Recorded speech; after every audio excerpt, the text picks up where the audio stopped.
Many discussing the history of the founding of this nation know about the famous Great Compromise to establish a bicameral legislature, or even the infamous Three-Fifths Compromise regarding how those in bondage of a chattel slavery would be counted for purposes of apportionment. But few know that the new location of D.C. as the nation's capital was also the product of a great compromise to remove the seat of government further away from the powerful business interests in the North and closer to the agrarian economy of the South. Who knows what they would have thought about that plan if they saw D.C. the way that it looks today. But have you ever stopped to notice the big government in Washington pressing way beyond where it was intended to be, like here, for instance, in the Roslyn section of Arlington, Virginia? Why does the sign on this side of the Potomac River welcome visitors to D.C.? If you know anything about history, even though the innovative African-American freedman Benjamin Banneker used celestial calculations in 1791 to place 40 markers arranged in a diamond measuring 100 miles square, it is pretty clear that neither Major Pierre L'Enfant, who designed the city and for whom L'Enfant Plaza was named, nor the founding fathers, no more intended for General George Washington to be buried on Mount Vernon, nearly 11 miles away from his crypt in the Capitol building, than they intended for the city of Washington to be a metropolis spanning 63 miles square for the federal government to maintain.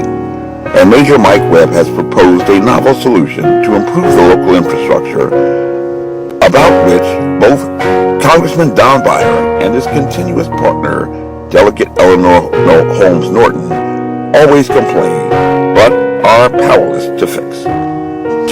Although the original survey examined a parcel of land spanning areas as far south as Alexandria, west as Falls Church, north as Chevy Chase, and east as the present-day intersections of Eastern and Southern Avenues, the historic city was bounded by Florida Avenue on the north and the waterways on the east, west, and south until after the Civil War. Even the present police district service plan for the city today recognizes a distinction between the National Historic official buildings and monuments in contrast to the urban city, which still yet since Reconstruction has enjoyed the representation of a delegate who has no voting privileges and who has all the other allotments to a member of the House of Representatives, including legislative staff, office space, and a pension currently designated to go to a delegate who has served for over 20 years. Well, Major Mike Webb is not a fan of fiefdoms, patronage, or government waste, and he is proposing to Congress a plan to cede the remaining portions of D.C.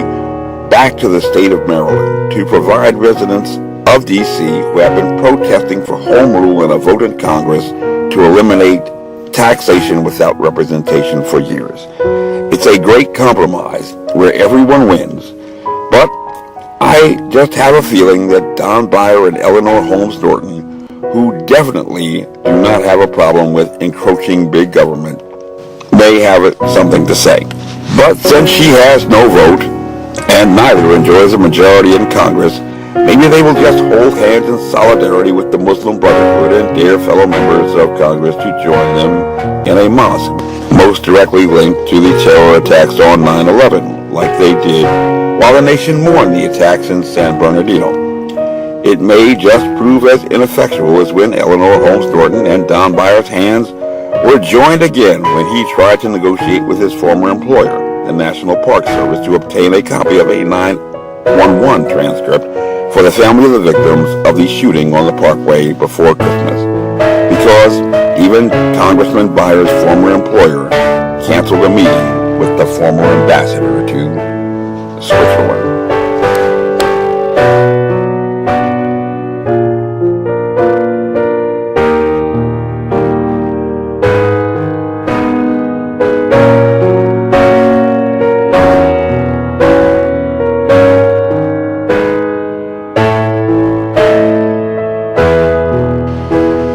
Next year, in Jerusalem, non incautus futuri, is the motto of Washington and Lee University, not unmindful of the future. My name is Major Mike Webb, and I am running for U.S. Congress.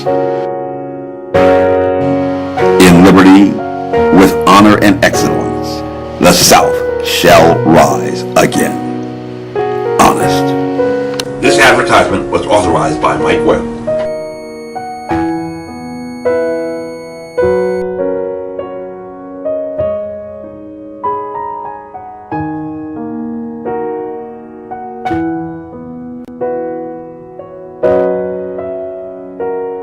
You can't save the world if you are never